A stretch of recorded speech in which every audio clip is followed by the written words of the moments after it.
Friends, स्वागत है आपका अडानी एजुकेशन एकेडमी के इस यूट्यूब चैनल पर। हम 12th की बायोलॉजी पढ़ रहे थे और आज हम पढ़ने जा रहे हैं नर युग्मकोद्भिद की संरचना और विकास। इससे पहले हम एक बार जो लास्ट क्लास में हमने जो पढ़ा था उसका एक बार रिवाइज कर लेते हैं। देखिए, लास्ट क्लास में हमने परागकोश की संरचना के बारे में और परागकण की संरचना के बारे में जाना था, तो एक बार फिर से रिवाइज कर लेते हैं उसे कि जो परागकोश होता है उसकी संरचना कैसी होती है। हमने देखा था कि जो परागकोश होता है उसमें सबसे बाहर की ओर क्या होती है, चार भित्तियां, है ना, जिसे हम क्या कहते हैं, बाह्य त्वचा कहते हैं। तो चार भित्तियों यानी पराग भित्ति कहते हैं जिसे। तो जो बाह्य इसकी जो बाह्य आवरण होता है उसे क्या कहा जाता है, पराग भित्ति कहा जाता है। और ये पराग भित्ति जो है वो उसके चार स्तर होते हैं। कौन कौन से? सबसे पहला स्तर था बाह्य त्वचा, दूसरा अंतःस्थीसियम, तीसरा कौन सा था, मध्य स्तर, और सबसे आंतरिक जो स्तर था वो टेपिटम था। और हमने बात की थी जो टेपिटम होता है वो क्या करता है, इसके अंदर जब लघु बीजाणु या परागकण बनेंगे उनको क्या करेगा, पोषण प्रदान करेगा। इसके बाद हमने देखा था कि इनके अंदर कितनी, दो पालियां होती है। जो परागकोश होता है उसकी दो पालियां होती है, एक पाली दूसरी पाली, और प्रत्येक पाली में क्या होते हैं, दो लघु बीजाणु धानियां होती है। प्रत्येक पाली में दो लघु बीजाणु धानियां होती है। इसका अर्थ है कि दोनों जो पालियां होंगी उसमें कितनी लघु बीजाणु धानियां होगी, चार लघु बीजाणु धानियां होती है।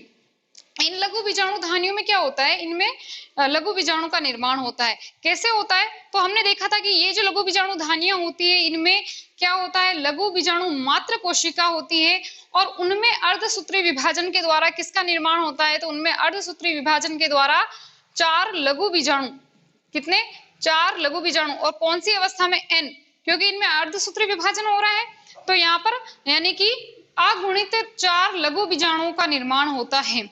फिर हमने बात की थी जो ये लघु बीजाणु जो होते हैं वो किस फॉर्म में होते हैं, चतुष्क के रूप में होते हैं। यानी कि चार लघु बीजाणु जो होंगे वो चारों आपस में संयोजित रहेंगे, चारों आपस में जुड़े रहेंगे। और इनकी जो अवस्था होती है वो किस प्रकार से होती है वो भी हमने देखा था। तो ये जो चतुष्क होते हैं वो चारों जो होते हैं, चार लघु बीजाणु जो होंगे वो आपस में जुड़े रहेंगे। किस भित्ति द्वारा जुड़े रहते हैं, तो ये जो है केलोज के द्वारा जो निर्मित भित्ति होती है, या हम ये कह सकते हैं केलोज भित्ति जो होती है उसके द्वारा ये चारों लघु बीजाणु जो होते हैं वो क्या होते हैं, आपस में जुड़े रहते हैं। और जब ये केलोज भित्ति का अपघटन हो जाता है, किस एंजाइम द्वारा, केलेज एंजाइम द्वारा, जब इस केलोज भित्ति का अपघटन हो जाता है या ये टूट जाती है, तब क्या होता है, ये जो चतुष्क के रूप में जो लघु बीजाणु होते हैं वो क्या होते हैं, आपस में क्या होते हैं, बिखर जाते हैं। क्या हो जाते हैं, बिखर जाते हैं। और ये कैसे हो जाते हैं, गोलाकार आकृति के हो जाते हैं। इस अवस्था में इनको क्या कहा जाता है, परागकण कहा जाता है। क्या कहा जाता है, परागकण कहा जाता है। यानी कि लघु बीजाणु जो है आगे जाकर क्या बनाते हैं, परागकण। यानी जब ये अलग अलग हो जाएंगे तब क्या बनाएंगे, परागकण बनाएंगे। इन्हीं से इनका निर्माण होता है। अब हम आज बात करने वाले हैं नर युग्मकोद्भिद की। सबसे पहले जान लेते हैं कि जो नर युग्मकोद्भिद होता है वो क्या होता है। तो इसकी परिभाषा की बात की जाए कि नर युग्मकोद्भिद क्या होते हैं, तो देखिए, ये जो परागकण होता है जब इसमें क्या होगा, अंकुरण होगा। क्या होगा, अंकुरण। जब परागकण के अंदर क्या होता है, अंकुरण होता है, तो इस अवस्था को क्या कहा जाता है, इस अवस्था को कहा जाता है नर युग्मकोद्भिद। क्या कहा जाएगा, नर युग्मकोद्भिद। अगर हम इसकी परिभाषा की बात की जाए, हम कहें कि इसकी परिभाषा हम किस प्रकार से दे सकते हैं, तो यानी कि हम क्या कहेंगे, पराग यानी अंकुरित परागकण को, किसका, परागकण का अंकुरण हुआ और उस अवस्था को क्या कहा हमने, नर युग्मकोद्भिद कहा। यानी हम ये कह सकते हैं कि जो परागकण है जब उसका अंकुरण होता है, यानी अंकुरित परागकण को ही क्या कहा जाता है, नर युग्मकोद्भिद कहा जाता है। क्या कहा जाएगा, अंकुरित परागकण को क्या कहा जाता है, नर युग्मकोद्भिद कहा जाता है। अब बात करें इसकी कि इसकी सबसे पहली कोशिका कौन सी होगी, ये किससे बन रहा है, ये जो नर युग्मकोद्भिद है इसका निर्माण हुआ किससे है। तो देखिए, सबसे पहले कौन था, लघु बीजाणु। लघु बीजाणु जब अलग हुए तब परागकण बना, परागकण में अंकुरण हुआ तब नर युग्मकोद्भिद बना। तो हम ये कहें कि अगर इसकी पहली जो प्रथम कोशिका है वो कौन सी होगी, तो इसकी प्रथम कोशिका कौन सी हो जाएगी, लघु बीजाणु हो जाएगी, क्योंकि सबसे पहले तो यही बना, फिर इससे बना परागकण, और फिर परागकण में अंकुरण हुआ, अंकुरण से नर युग्मकोद्भिद बना। तो नर युग्मकोद्भिद की जो प्रथम कोशिका होती है वो कौन सी हो जाएगी, लघु बीजाणु हो जाएगी। कौन सी हो जाएगी, लघु बीजाणु हो जाएगी। अब हम इसमें नेक्स्ट बात करते हैं कि ये जो नर युग्मकोद्भिद हैं इसका परिवर्धन कैसे होता है, इसका डेवलप कैसे होता है, ये आगे जाकर किस प्रकार की संरचना बनाएगा, आगे जाकर इसमें किस प्रकार का परिवर्तन होगा। तो देखिए ये जो नर युग्मकोद्भिद होगा यानी जो परागकण होगा उसमें क्या होगा, जो परागकण हमने संरचना पढ़ी थी परागकण की, तो उसमें हमने देखा था जो परागकण होता है उसमें बाहर की ओर क्या होता है, स्पोरोपोलेनिन का आवरण होता है। क्या होता है, स्पोरोपोलेनिन का आवरण पाया जाता है, जो कि एक बहुत ही कठोर पदार्थ होता है।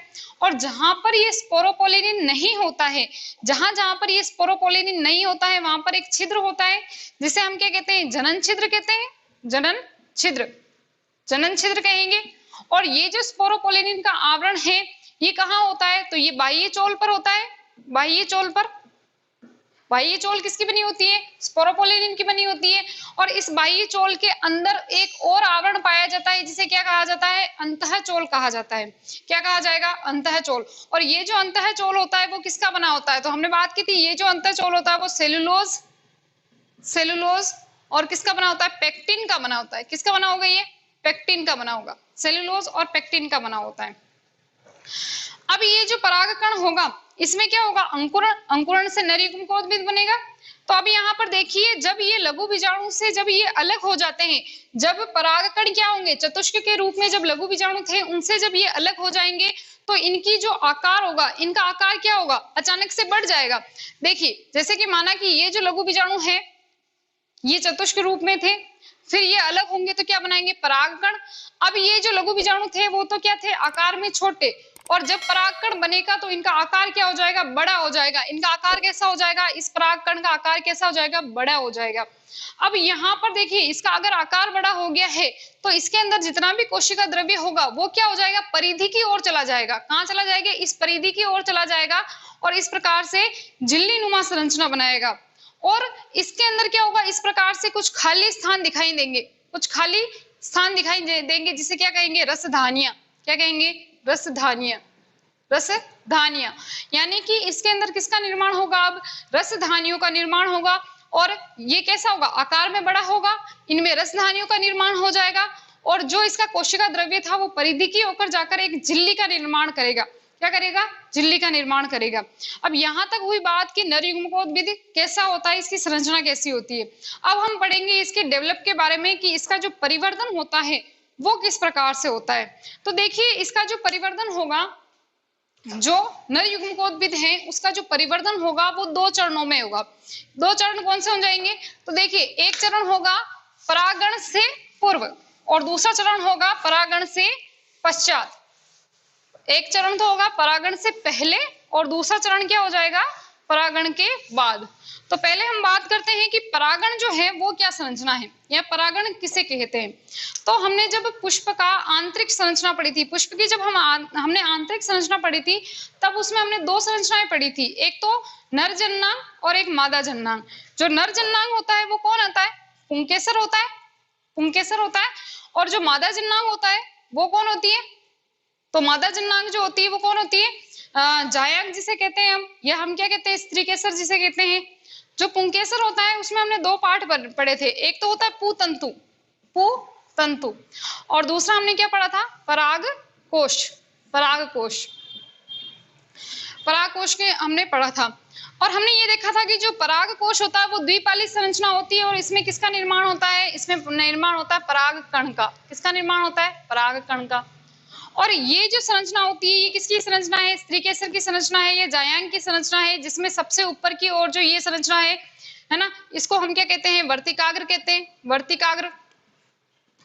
ये जो नलिकाकार संरचना होती है उसे हम क्या कहते हैं, वर्तिका कहते हैं। और जो नीचे फूला हुआ जो भाग होता है उसे हम क्या कहते हैं, अंडाशय कहते हैं, अंडाशय, अंडाशय कहा जाता है। अब हमने बात की कि जो परागकोश है उसमें किसका निर्माण होगा, परागकण का निर्माण होगा। जब ये परागकण परागकोश से बाहर निकलकर, जब ये परागकण परागकोश की भित्ति को फाड़कर या इससे बाहर निकलकर कहाँ आ जाएंगे, वर्तिकाग्र पर पहुंच जाते हैं। जब परागकोश से परागकण बाहर निकलकर कहाँ पर पहुंच जाएंगे, इस वर्तिकाग्र पर पहुंच जाएंगे। इस क्रिया को क्या कहा जाता है, तो इस क्रिया को क्या कहा जाएगा, परागण कहा जाएगा। क्या कहा जाएगा, परागण कहा जाएगा। देखिए परागकण जो है वो तो क्या है, नर युग्मक है, लेकिन परागण जो है वो क्या है, एक क्रिया है, जिस क्रिया में क्या होता है, परागकोश से परागकण निकलकर कहाँ आ जाते हैं, इसकी वर्तिकाग्र पर पहुंच जाते हैं। किसकी वर्तिकाग्र पर, या हम कह सकते हैं कि जो मादा जननांग है या स्त्री केसर या जायांग की वर्तिकाग्र पर पहुंच जाते हैं। इस क्रिया को क्या कहा जाता है, परागण कहा जाता है। तो ये हमने बात की परागण की क्रिया की। अब हम देखते हैं कि जो हमने बात की कि जो नर युग्मकोद्भिद है, नर युग्मकोद्भिद क्या है, अंकुरित परागकण, अंकुरित परागकण को क्या कहा जाता है, नर युग्मकोद्भिद। अब इसका जो डेवलप होगा आगे किस प्रकार से होगा, इसका जो परिवर्तन होगा या इसका जो विकास होगा वो आगे किस प्रकार से होता है। तो हमने यहाँ पर देखा कि इसका जो विकास होता है वो 2 चरणों में होता है। कैसे, एक तो होगा परागण से पूर्व और एक होता है परागण के पश्चात। पहला कौन सा है, परागण से पूर्व, और दूसरा कौन सा है, परागण के पश्चात, परागण के पश्चात। देखिए अब इसका डेवलपमेंट, यानी जो परागकण है, अंकुरित परागकण है, उसका डेवलपमेंट 2 चरणों में हो रहा है। एक तो हो रहा है परागण से पूर्व यानी पहले, और एक दूसरा हो रहा है परागण के पश्चात। यानी कि जब परागकण जो होगा, परागण से पूर्व क्रिया कौन सी होगी, जब परागकण परागकोश के अंदर ही स्थित रहेंगे, उनमें जब डेवलपमेंट होगा या उनमें जब परिवर्तन होगा, तब उसे कौन सी क्रिया कहा जाएगा, परागण से पूर्व। यानी अभी तक परागण हुआ नहीं है, अभी तक यहाँ से परागकोश से परागकण निकलकर वर्तिकाग्र पर पहुंचे नहीं है, तो तब तो कौन सी हो जाएगी क्रिया, परागण से पूर्व। और जब परागकोश से परागकण निकलकर वर्तिकाग्र पर पहुंच जाते हैं, जब परागकोश से परागकण निकलकर वर्तिकाग्र पर पहुंच जाएंगे, यहाँ पर जब ये परागकण आ जाएंगे, और तब इनमें जब डेवलपमेंट होगा या इनमें जो परिवर्तन या विकास जो होगा, उस विकास को कौन सी अवस्था कहा जाएगा, परागण के पश्चात की अवस्था कहा जाएगा। कौन सी अवस्था, परागण के पश्चात की। तो सबसे पहले बात करते हैं हम परागण से पूर्व की क्रिया कौन सी होती है, परागण से पहले जो होता है इसमें किस प्रकार से डेवलपमेंट होता है। चलिए नेक्स्ट हम बात करते हैं जो नर युग्मकोद्भिद हैं उसका परागण से पूर्व यानी परागण से पहले किस प्रकार से विकास होता है। तो देखिए पहले हम लिख लेते हैं कौन सी क्रिया, परागण से पूर्व या पहले की या पूर्व विकास। जो परागण से पूर्व जो है वो विकास किस प्रकार से होता है, नर युग्मकोद्भिद का। नर युग्मकोद्भिद है उसका विकास परागण से पूर्व किस प्रकार से होगा। तो देखिए हमने बात की परागकण की कि ये परागकण है, जैसे मान लिया ये एक परागकण है, इसके बाहर की ओर किसका आवरण होता है, इसके बाहर की ओर किसका आवरण होगा, स्पोरोपोलेनिन का आवरण होगा। और जहां पर स्पोरोपोलेनिन का आवरण नहीं होता है वहां पर क्या होता है, जनन छिद्र होता है। माना कि ये एक जनन छिद्र है, जनन छिद्र, और इसके अंदर की ओर जो है आंतरिक चोल होता है, या हम कहते हैं अंतःचोल। इसके अंदर की ओर क्या होता है, एक आवरण होता है अंदर की ओर, जिसे क्या कहा जाता है, जिसे अंतःचोल कहा जाता है, अंतःचोल। बाहर की ओर ये किसका आवरण है, बाह्य चोल जो है या बाह्य जो भित्ति होती है इसमें ये किसका बना होता है, स्पोरोपोलेनिन का, स्पोरोपोलेनिन। और जो अंतःचोल होता है वो किसका बना होता है, तो पेक्टिन और सेल्यूलोज। ये हमने इसकी संरचना में बात की थी, सेल्यूलोज। अब देखिएगा कि ये जो परागकण है इसमें क्या होता है, केंद्रक होता है, एक केंद्रक होता है। इस केंद्रक में क्या होगा, समसूत्री विभाजन होगा। क्या होगा इसमें, इस केंद्रक में क्या होगा, तो इस केंद्रक में क्या होगा, समसूत्री विभाजन होगा। जब इस केंद्रक में समसूत्री विभाजन होगा तो क्या होगा, इस केंद्रक से यानी एक केंद्रक से कितने केंद्रक बनेंगे, तो एक केंद्रक से कितने, 2 केंद्रक बनेंगे। एक केंद्रक में समसूत्री विभाजन द्वारा कितने केंद्रक का निर्माण हुआ, 2 केंद्रक का निर्माण हो गया, 2 केंद्रक का इसमें निर्माण होगा। ये स्पोरोपोलेनिन का आवरण है। एक केंद्रक में समसूत्री विभाजन द्वारा 2 केंद्रक का निर्माण हुआ, और ये जो दोनों केंद्रक हैं वो कैसे होंगे, तो देखिए एक केंद्रक जो होगा वो आकार में कैसा होगा, छोटा होगा। एक केंद्रक आकार में छोटा होगा और एक केंद्रक जो होगा वो आकार में कैसा होगा, बड़ा होगा। एक केंद्रक आकार में छोटा होगा, एक केंद्रक आकार में बड़ा होगा। जो केंद्रक आकार में छोटा होता है उसे क्या कहा जाता है, उसे कहा जाता है जनन केंद्रक। क्या कहेंगे, जनन केंद्रक। जो आकार में छोटा केंद्रक होगा उसे क्या कहा जाएगा? जनन केंद्रक कहा जाएगा। और जो केंद्रक आकार में बड़ा होगा इसे क्या कहा जाएगा? तो इसे कहा जाएगा कायिक केंद्रक। क्या कहा जाएगा? कायिक केंद्रक। अब देखिए जो परागकण है उसमें क्या होगा? देखिए जो परागकण है उसके अंदर जो केंद्रक का निर्माण हुआ है उसमें उन केंद्रक के चारों ओर क्या होगा? एक भित्ति का निर्माण होगा। जैसे कि ये जनन केंद्रक है तो इसके तरफ भी क्या होगा? भित्ति। इसके चारों ओर भी क्या होगा? भित्ति का निर्माण होगा। और जो ये बड़ा केंद्रक है जो कि कौन है? कायिक केंद्रक है, उसके चारों ओर भी क्या होगा? भित्ति का निर्माण होगा। जब इनमें भित्ति का निर्माण होता है, जब इनके चारों ओर भित्ति का निर्माण हो जाएगा तब ये क्या कहलाएगी? कोशिका कहलाएगी। एक केंद्रक है उसके चारों तरफ किसी भित्ति का निर्माण हो गया, यानी कि हम कह सकते हैं कि जो छोटा केंद्रक जो जनन केंद्रक है उससे क्या बनेगी? कोशिका बनेगी। उसके चारों ओर भित्ति के निर्माण से क्या बनेगी? कोशिका बनेगी। और जो बड़ा केंद्रक है कायिक केंद्रक है उसके चारों ओर भी भित्ति के निर्माण से क्या बनेगी? कोशिका बनेगी। तो इस जनन केंद्रक से जो कोशिका बनेगी, इस जनन केंद्रक से जो कोशिका बनेगी उसे क्या कहेंगे? जनन कोशिका। क्या कहेंगे? जनन कोशिका। और जो कायिक केंद्रक है, कायिक केंद्रक के चारों ओर जब भित्ति का निर्माण हो जाएगा उसे क्या कहा जाएगा? तो देखिए उसे कहा जाएगा कायिक कोशिका। क्या कहा जाएगा? कायिक कोशिका। कायिक कोशिका कहा जाएगा। हमने बात की कि समसूत्री विभाजन द्वारा एक केंद्रक से दो केंद्रक का निर्माण होता है, जिसमें एक केंद्रक छोटा होता है, एक केंद्रक बड़ा होता है। जो छोटा केंद्रक होता है उसे जनन केंद्रक कहा जाता है तथा जो बड़ा केंद्रक होता है उसे क्या कहा जाता है? कायिक केंद्रक कहा जाता है। जब इन केंद्रक के चारों ओर किसका निर्माण होता है? भित्ति का निर्माण होता है। तो जनन केंद्रक से किसका निर्माण हो जाएगा? भित्ति बन जाने से जनन केंद्रक से जनन कोशिका बनेगी। और जो कायिक केंद्रक जो है उसके चारों ओर भित्ति के निर्माण से किसका निर्माण होगा? कायिक कोशिका का। यानी कि जनन केंद्रक से तो जनन कोशिका बनेगी, कायिक केंद्रक से क्या बनेगी? कायिक कोशिका बनेगी। तो देखिए अब हम बात करते हैं कि जो जनन कोशिका जो होती है वो कैसी होती है? आकार में छोटी होती है। और जो कायिक कोशिका होती है वो कैसी होती है? आकार में बड़ी होती है। तो ये जो केंद्रक होगा इसमें क्या होगा?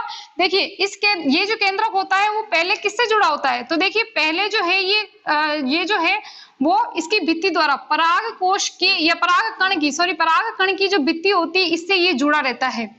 अब हम देख सकते हैं इसकी भित्ति से ये जुड़ा हुआ है, यानी कि ये इस समय जो इसका आकार होगा वो कैसा होगा? गोलाकार नहीं होगा, ये कैसा होगा? चपटा होगा। इसका जो आकार होगा वो चपटा होगा। क्यों?